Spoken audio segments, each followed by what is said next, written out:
Hey, when we talk about Jose Ramirez getting squeezed at the play, oh no, his left hand got squeezed. That was crazy. Yeah, it's a bit of an issue here. If you haven't seen, on Saturday, Jose Ramirez got hit in his hand. He broke his left hamate bone.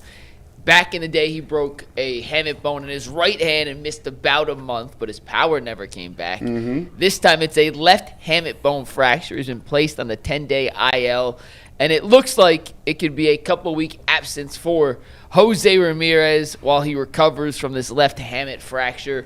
Jason, when you look at the Guardians, the position they're in, they did sweep the Tigers this weekend. Sunday's game got canceled to play a doubleheader in September.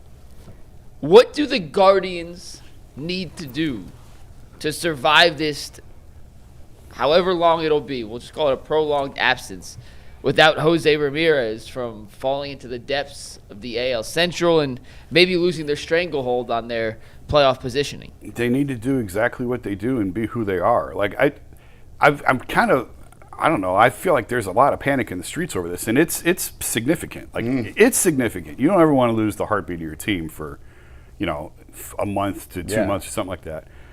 But I'm not as like freaked out about this as a lot of other people are. I don't think. I'm like, who's going to run away with this division? First of all, where's the division? Nobody's any good in this division. Nobody's going to run away with this. The White Sox aren't going to run away with this division. What happened to this team last summer was far more devastating, as far as I'm concerned. To lose Clase and to lose Ortiz in the manner in which they did. It wasn't an injury. It was a gambling suspension that rocked baseball and shook that clubhouse.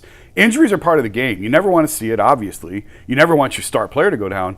But that team, I thought that team was dead in the water just because of the circumstances surrounding it. And they won the freaking division. They came back, they rallied back and won the division. Hosey will be back around, I would imagine he'll be back around the trade deadline. The trade deadline's pushed back a little bit this year. It's into August. So, I mean, the thing, and Mike, I think you alluded to it, the thing with hamate bone injuries is even when you come back, with power hitters a lot of time, it's just not the same that year. So with it being in his left hand, I would tend to think it would hurt him more on his right-handed swing because that's that bottom hand on the come-through. It's the top hand on the left-handed swing. Obviously, he's going to swing more from the left side than the right side. You're going to face more righties than you are lefties. So I don't want to dismiss it like this is not a nothing burger because it's obviously significant. It's a big deal. But just some of the panic that I've seen over the last couple of days, I'm like, guys, he'll be back. He'll be back by August, I would think, and maybe he's back sooner. And obviously, I know he wasn't having a total Jose type season. Right. I don't know that this really alters their plans for the deadline because I thought that they'd be aggressive anyway. So I still think they will be. And if anything, I know nobody wants to hear this, and I was out on him as well. Gabby Arias is back, guys. I mean, how many times have we written him off? And Bull and I sat here and said, we've seen the last of Gabriel Arias. He was setting the cover off the ball in AAA yet again. He very well could be just a 4A player. He could be one of those guys that lights up Columbus and struggles in Cleveland. But we were saying the same thing about Brian Rocchio 2 months ago, and now look at what we're saying about Rocchio now. So Arias is going to have one more extended run here, I would think, at third base to see what he can do. The Guardians need a right-handed bat. They're very left-handed dominant with, Manzardo and Kwan and DeLauder and Bizana. So they could use a righty bat. If something clicks for him as it had for Rocchio, that's only going to help them going forward. I don't think Arias is the long-term answer anywhere, but here's the one last gasp chance for him to prove if he can be a contributor on this team or not. So bad, yes. Devastating end of season type stuff? Nah, I'm not there. Real quick on the injury. So Jesse Morse is a doctor. He's actually been on this show before when Nick Chubb got hit by Minka Fitzpatrick back in the day. So I texted him and said, hey, just what's the situation on Jose? What's the typical recovery? He does not have any of the exact details of the Jose injury, so mind you, this is just a big picture perspective. Yeah. But he said it usually takes between 6 to 8 weeks to return to the field with an injury like this.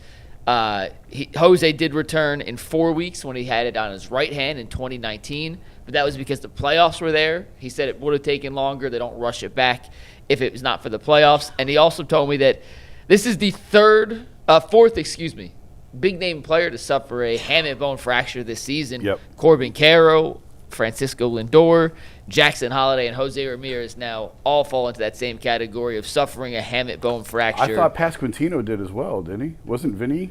Maybe he just sent me those 3 names and said it's the 4th big one. Maybe 5, but either way, 6 to 8 weeks return was his timeline. He's an outside guy, just looking at it big picture, not in the Guardians facility. Obviously, does not have the exact details, but that was the timeline he gave me as a potential return here, 6 to 8 weeks. And it is tricky. Hamate bones, it's sort of like the Jones fracture that we were talking about with NBA players where I've had that one. The Jones fracture? Yes. That one I think is a little bit, I don't know if dangerous is the right word, complicated. If you come back too soon, it can really screw you up. Hamate bone, a lot of times you see guys that there's still pain or discomfort in there, and the return gets pushed back a couple of weeks. So again, significant, yes. If this was August 15th that we were having this conversation, I think my reaction at least would be much, much different than it is on June 15th. He's having surgery, right? Yeah. Yeah, this is a little crazy. Well, I ain't gonna lie. It may not be season like distraught, catastrophic. Like the Guardians gonna just fall completely out of contention because obviously it's the division they play in. But I'm a little worried because he wasn't really the Jose we knew anyway. Like this year at least, he's been, I wouldn't say struggling, but he's been mid for what Jose is usually giving you. And I'm a little scared because when you do come back and the injury, like it's not as if he's not using that hand. I mean, you hit a baseball all the time, and most of the times if you hit it square and you hit the ball flush, you don't feel anything. However, you get jammed, you hit the ball on the end of bats, you shatter bats. There's weather where it may not be the warmest of days, and we all done play baseball where now obviously metal bats a little different, but if it's a little bit cold outside and you hit the ball off the end of the bat, oh no, you're gonna feel that. So for me, I would hope that the Guardians could tread a little water here and just play solid baseball where they don't fall too far behind.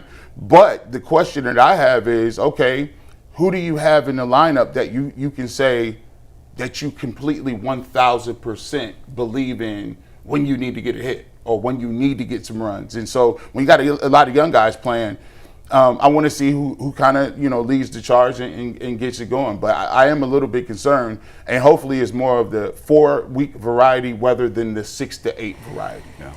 I mean, you're going to need guys like Chase and Bazana and Quan to step up. I mean, Manzardo's another one. Yeah, those guys are going to have to step up. I just think it's not the end of the world because the division's not that good. You said the White Sox are not going to run away with this. They were like, what, half a game up on the Guardians or a game up on the Guardians? I think, they're tied. They're tied. Yeah, there you go. So it's right there. Can they go 500? Until he's back? I think that's the goal. Can they be a 500 baseball team until Jose gets back in a couple of months? And I think they can. Don't you think? Oh, for sure. You know what I mean? Yeah.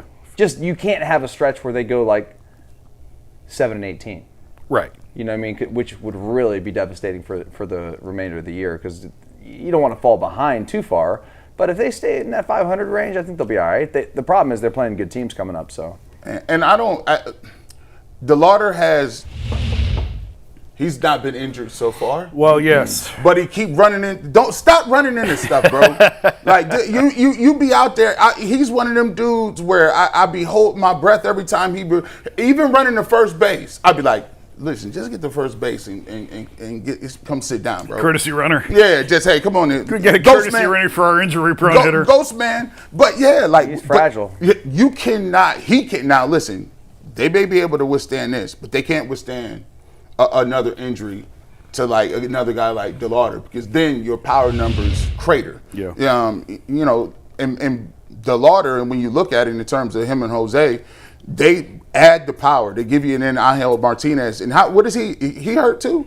So Martinez had a foot contusion. Stephen Vogt says he could play tomorrow. Okay. So they're going to give him a little time, patience. They're not going to rush him back, but it sounds like he'll be, back very quickly. DeLauder had the rib contusion for running into the wall. Stephen Vogt said it takes about 48 hours for the swelling to subside in that area to get a real idea from the CAT scan and the CT scan. Yeah, we're not out of the woods on that one yet. If there's any longer term issue with DeLauder. So Martinez sounds like he's going to be good. DeLauder, wait and see.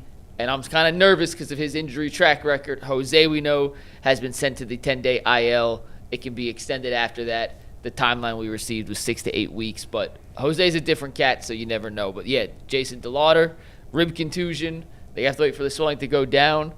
I don't feel great about that situation. Personally. No, because he has a swing of bat. Yeah. Like that's his core. Like, and then the fact that he says you got to wait till the swelling go down. There's swelling. That don't sound cool. I torn some cartilage in this area, and I'm fat, and I don't do nothing. I can't even. I couldn't sit up, man. This dude swinging a baseball bat. That's alarming a little bit. So hopefully we can get something on him. But yeah, you can't afford to have him hurt at the same time. That's just not going to work out for the long-term value. I don't like that. Don't like it.